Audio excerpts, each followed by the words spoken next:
I've got an exclusive with Santa at the Selfridges karaoke event for Macmillan Cancer. Santa, what brings you here today? Well, I've taken a few hours out of my busy preparations for Christmas Day to come and sing with Foxy and all my elves to spread good cheer and to raise some money for Macmillan Cancer. And we've also done a little toy drop to Great Ormond Street to deliver presents to all the children. So is that allowed then? I thought Santa works exclusively on the 24th. On the 24th, well, that's what we lead you to believe, but every now and then I pay a visit early, just to see what's going on, see whether the girls and boys have been good or bad. So it must be a relief for you to be unloading your sack this year. Oh, young man, I couldn't possibly comment on that entendre. It is nice to get a few presents off early, though. So, yes. Can you reveal off your list who's been naughty and who's been nice? You look like you've been a very naughty boy this year, with your line of questioning. I might be getting you a new jumper this year, that's all you're going to get. No train sets. What's wrong with my jumper? Your jumper is lovely, but I think we need a new one to bring you into 2010. This is only a year old, this jumper. It's got loads of life in it. It's a little bit off trend for this winter. Oh, look who's talking! And you've let yourself go. Too many mince pies. Far too many mince pies, that is right. And which Santa monograms his own initials? I mean, this isn't a dressing gown. Mrs. Santa Claus did that for me. It's very important in case I lose it. For all the other Santas that there are out there. Exactly, exactly. I put this down and it goes, so I need to monogram it. I can't believe I'm getting fashion tips from a guy who's wearing only half a beard. Half a beard. This beard is very difficult, I'll have you know, to wear. It's my full one hasn't grown yet, so it's my pretend one for this Christmas. Well, that's fair enough. That's fair enough. And your beard.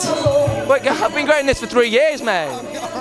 It's coming through. Don't tease me. All right, all right. No, Santa never teases anyone. So how come Santa's in such a lofty position to judge who's been naughty and who's been nice? What makes you the king? Well, it's just always been the way. Don't argue with it. See, you can see why I know you're a naughty boy. How dare you ask questions like that to Santa? Be gone with you. It doesn't seem like much of a democracy.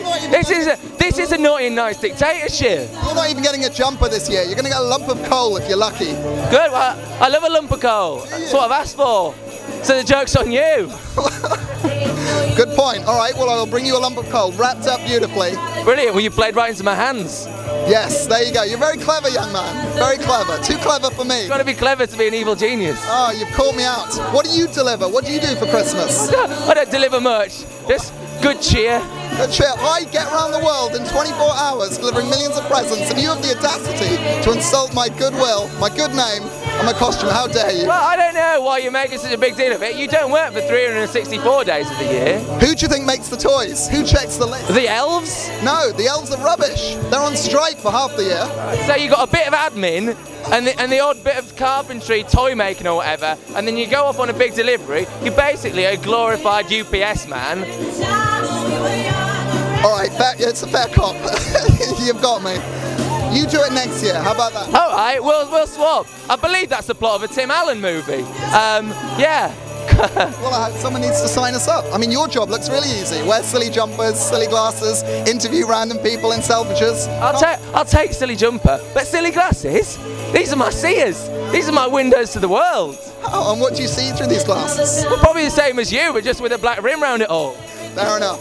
Fair enough. All right. So, and Santa, if you could give one message to the people out here that involves the word giblet, what would it be? I'd say make sure you remove your giblets from your turkeys on Christmas Day. They're not very tasty. And will you be giving one a good stuffing? I won't be giving anyone a good stuffing this year, no. No. That's the final word from Santa. No stuffing this year.